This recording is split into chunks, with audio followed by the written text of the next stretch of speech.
First off, So just for the people out there, could you give us from your perspective how and why Foxtail Entertainment started?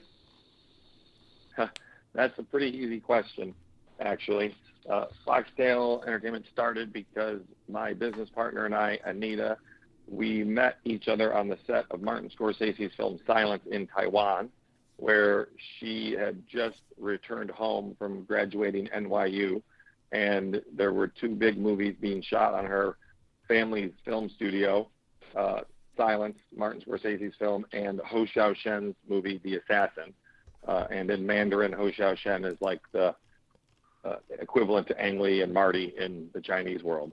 So she had an opportunity to work on both of those films. And then during the time our film was there, I ended up having to stay for the entirety of the movie because of an accident that happened on set the day before we started shooting. And during that time, I got to know my partner, Anita. She speaks very, very, very fluent English and Mandarin, and she helped me with things that only someone that knew the country could. And I did not know who she was until 2 weeks before we left production. So she kind of, uh, let's say, got to get a bird's eye view of how I work without me having any clue what her future intentions were. So 3 months later, we started a company.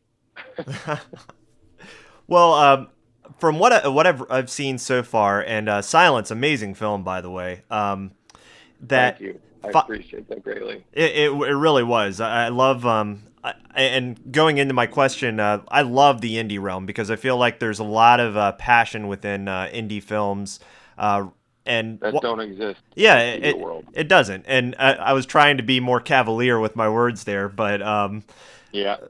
yeah, it's true. A lot of passion is in the indie realm, and this seems to be Foxtail's focus. What is uh, what is your personal mission for Foxtail? My personal mission or the sort of the company's personal mission. I think they're both similar. Anita and I share a common vision that we want to make commerce and successful films, but that also you have to have something about them that go beyond popcorn. So we want to make movies that we think uh, help audiences sort of look at the world that we're in and not just entertain them, but maybe transport them into a place that they haven't been before, or to engage a topic they haven't engaged before, or to reflect on their own life in a way that they haven't been able to. So all the movies we've done thus far have we've been lucky enough to find movies that are economically viable, but also socially they'll have an impact. Like To the Bone, for example, I really believe is going to help a lot of young women and probably men in the world who struggle with eating disorders. And I don't know anyone who would not be entertained by it because it was just so brilliantly executed by Marty Noxon. And then even Assassination Nation, which we just finished, it's a very, very deep critique on modern nature of social media and our attachment to it.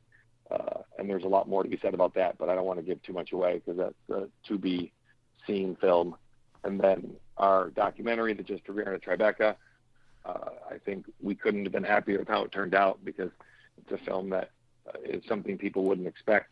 It combines two topics that are normally not put together, conservation of certain species, rhinos and elephants, and the global war on terror, and how this one photojournalist concluded after being a war photographer and inspecting what was going on in Africa that there was a direct link between the extinction of both elephants and rhinoceroses, mainly rhinoceroses at the exact moment, and the global war on terror because the money that is being gotten by that extinction is being directly funneled into the terrorist organizations as contraband.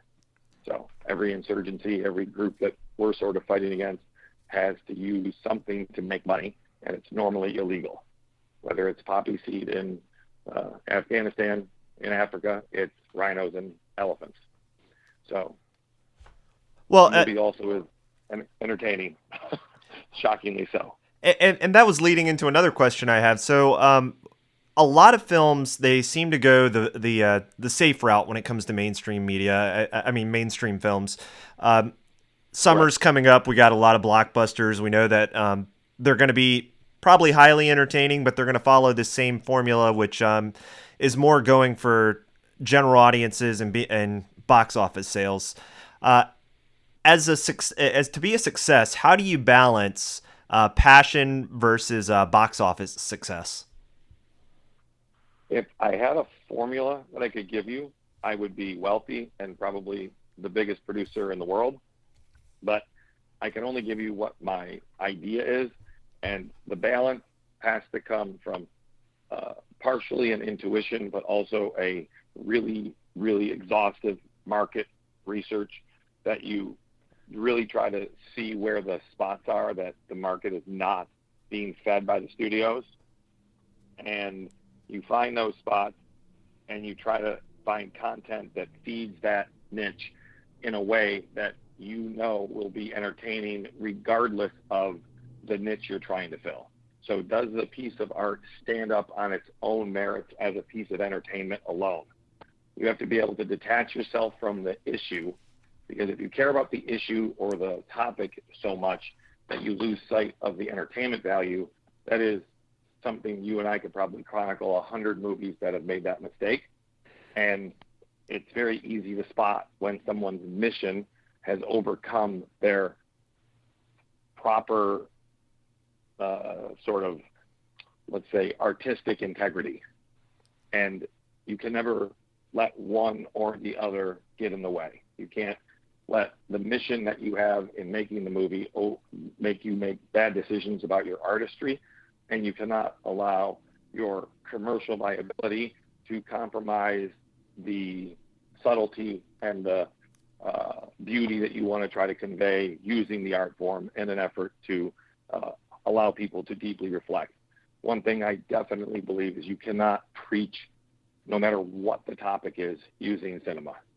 You can only open doors, have people ask questions, and help them sort of get to conclusions on their own. If you ever try to force an audience to understand something or tell them something you think you know, you've gone astray, and I can almost be certain that your film will not succeed.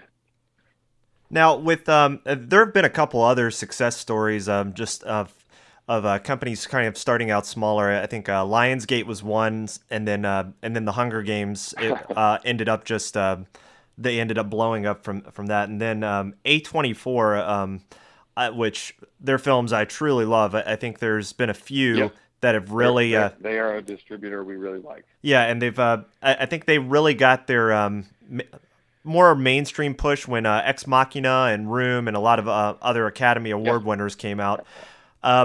Ex Machina is a movie that Anita and I used as a template when we started our company. Oh, that's amazing. Yeah, and I feel like that's one of those that perfectly balances what you were just talking about, that side of entertainment while also preaching. Brilliant. So it talks about human nature, but it also was very entertaining. So I'm going to ask you this, and this might be a little bit tough to kind of gauge at this point, because you do have quite a few films with quite a few big names that are attached to them. But so far on your upcoming slate, what do you feel is going to be that film that really gives you that big push?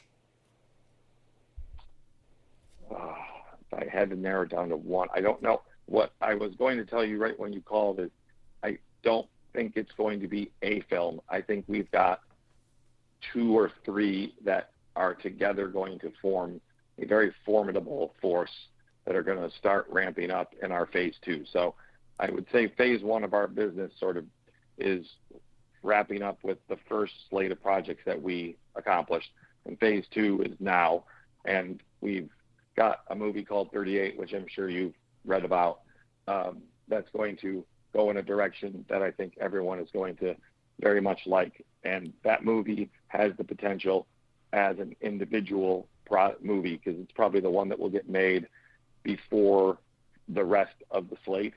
That movie does have the ability to be transformative and reach across the entire country because of the issue that it's dealing with, which is how the United States and our people relate to the police officers and the issue that we're dealing with now that is so obvious in our country with racial tension and police distrust.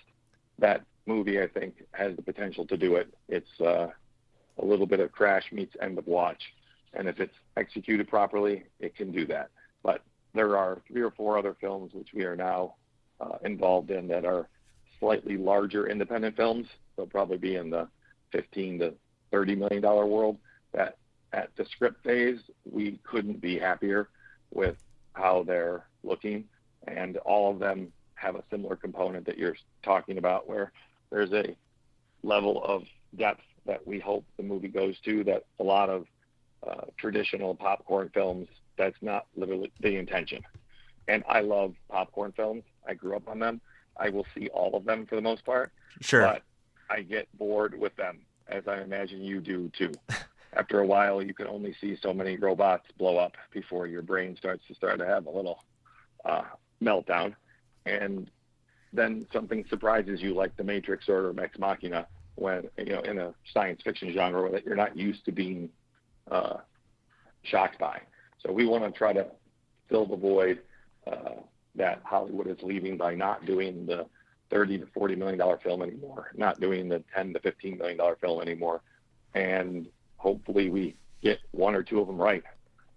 Well, I got to say, I think you and I are cut from the same cloth in that form of mentality, because there are so many that we get screeners for, and they really push big at the box office. And I think even the comic book genre, as much as I love it, it seems to be very formulaic nowadays. And I mean, I'll go out with a smile, but still, they weren't to begin with either. Like Iron Man 1, in my opinion, was a very strong film, even by the standards that we're discussing. But I don't think we could argue that the following ones were able to maintain that same level of quality, both on the creative and the other side that we're discussing, where things actually matter. And Iron Man 1 might be a bad example. I'm sure we could come up with one. But I do see that recently there has been a lack of depth in the popcorn films, because the formula itself has become the issue. So they're so concerned about sticking to the formula for the economics that there's no room for the creative to even venture into a realm that would take the risk necessary to talk about anything else. So, and your perspective is why I was so excited to speak with you as well, because I really hope that a lot of people, you can kind of send that message to them that film is about passion. Film is about making you invoke that emotion as you're leaving the theater, more than just having that jovial experience. So if my movies don't make people think about something after they leave the cinema, I probably would have to leave the business, because there's just too much difficulty in making a film to only get $1 or a ticket sale. The 2 things that have been the most powerful driving factors in my maintaining my position in the entertainment business is the response I have gotten from people who have watched Silence and told me they've watched it 5 times because of how they have how it's changed their life. And that's been very helpful after it did not succeed at the box office in the way that any of us would have expected by any means of the word. And then after Sundance and To the Bone premiered, I won't mention her name because I don't know if she would approve, although I think she'll be involved in our promoting campaign. She's not in the movie. An actress who has dealt with the issues of eating disorders, after seeing the film, came up to me, and I'm one of those people that I'm very bad with names and faces. So I knew she was a famous actress, and when she said her name, it became obvious to me who she was. But she was very ardent about the fact that this movie was going to help change young girls' lives. And those moments are what keep me in this business, generally not the drama and the chaos that has to go into making movies. Well, I totally commend you for that. The end product. Thank you. Well, you also said that you had some news that you could possibly share with us after reading some emails earlier. Do you have any upcoming news about Foxtail? There are some projects that I think we are very close to being able to announce that we have control of, that uh, the documentary we just made, I can just say without compromising the material or the situation, that there's a potential feature film that relates directly to the documentary we just made. That is quite amazing. That would be a popcorn movie, but with much more to it than just entertainment.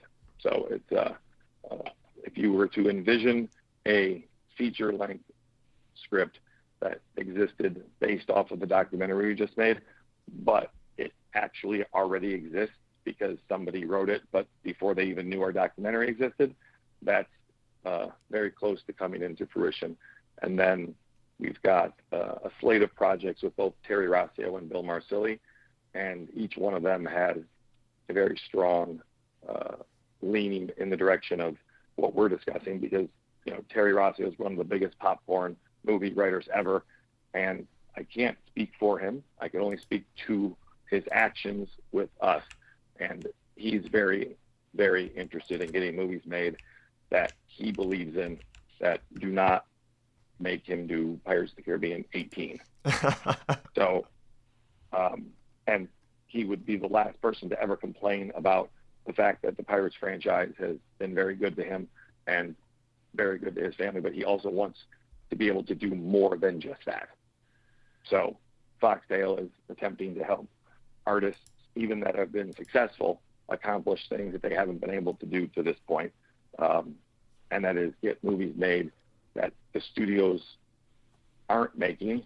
And quite frankly, I understand why they aren't, but that's all the more reason why there's opportunity for producers like myself to actually have a career in this field, which is a lucky, lucky thing.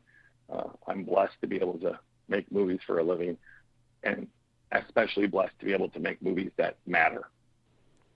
So I know there's a lot of people that would like to do that and aren't afforded the opportunity. But coming from a blue-collar background, I'm very fortunate to be in this position. Well, I want to thank you so much for your time, Matt. We have nothing but thank you. But support for Foxtail, as I really want to see this this push for passion, the passion projects really getting out there, and really emotion just finding its way back into film. Good, because I don't think we know any other way to do it. Well, definitely keep us posted. We're going to be following you and providing updates through FilmFat as well. But thank you so much for your time, Matt, and wish you all the best. Thank you for your time.